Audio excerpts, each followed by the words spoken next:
Nordic.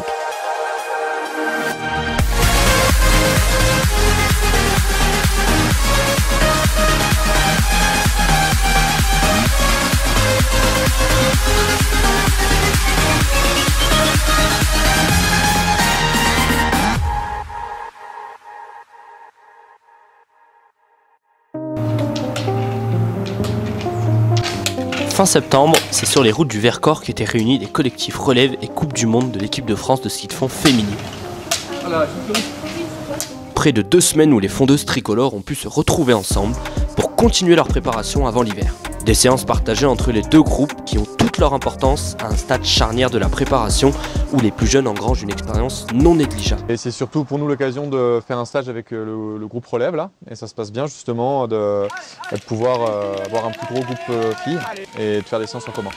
C'est sûr qu'avec Vincent c'est vraiment intéressant de pas mal échanger sur les visions de l'entraînement, mais sur la technique, enfin un petit peu toutes les composantes là, du haut niveau au quotidien. Et puis pour les filles c'est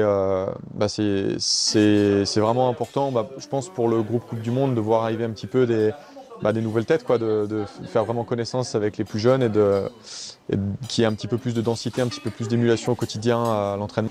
Et puis on apprend un peu plus à se connaître vu qu'on loge au même endroit, on connaît quand même pas beaucoup l'hiver. C'est trop bien là qu'on puisse partager ce stage du coup avec l'équipe A, parce qu'on les connaissait pas trop. Un sentiment partagé par la chef de file des fondeuses françaises, la Vosgienne Delphine Claudel. C'est déjà sympa de voir plusieurs têtes différentes pendant 10 jours. Ça nous change aussi, l'ambiance, c'est sympa de pouvoir échanger. Et puis de se mélanger, ça amène un petit peu d'émulation, ça amène de la motivation en plus. Non, c'est vraiment bonne ambiance et je pense que ça nous apporte à nous comme à elle.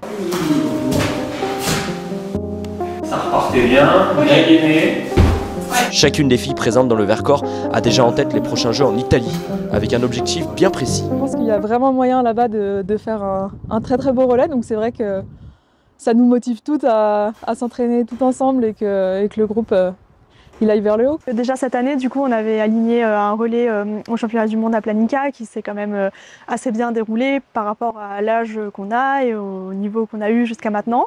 Donc du coup, là, l'objectif, c'est vraiment d'aligner un beau relais. Forcément, moi, j'ai envie d'en faire partie. Après, on verra, on est dans 3 ans, c'est dur à dire. L'idée, c'est d'avoir vraiment un relais hyper compétitif et puis de dire, ok, là, aujourd'hui, on se bat pas pour une 6e place, mais on se bat pour une médaille. Donc bien sûr, le relais, mais pas que. On va rentrer sur ces Jeux olympiques de Milan, qui seront dans les Alpes avec des gens qui aiment la montagne, le sport. Et ces jeux seront assez magnifiques, je pense. D'autant plus que les tricolores n'ont pas à rougir face à leurs adversaires. On a la chance actuellement dans le ski de fond français féminin d'avoir des références. C'était pas le cas il y a 7-8 ans en arrière, mais maintenant avec Delphine, Léna ou Juliette ou Flora, c'est vrai que ça nous permet de savoir un petit peu où se situer.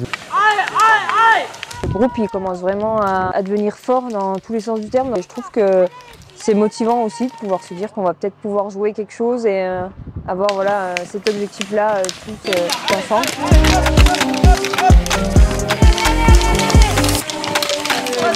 D'ici là, les fondeuses auront les mondiaux de Trondheim, en Norvège, en 2025, en guise de répétition générale. Une échéance cruciale à 1 an de tenter de décrocher une breloque historique pour le ski de fond féminin français.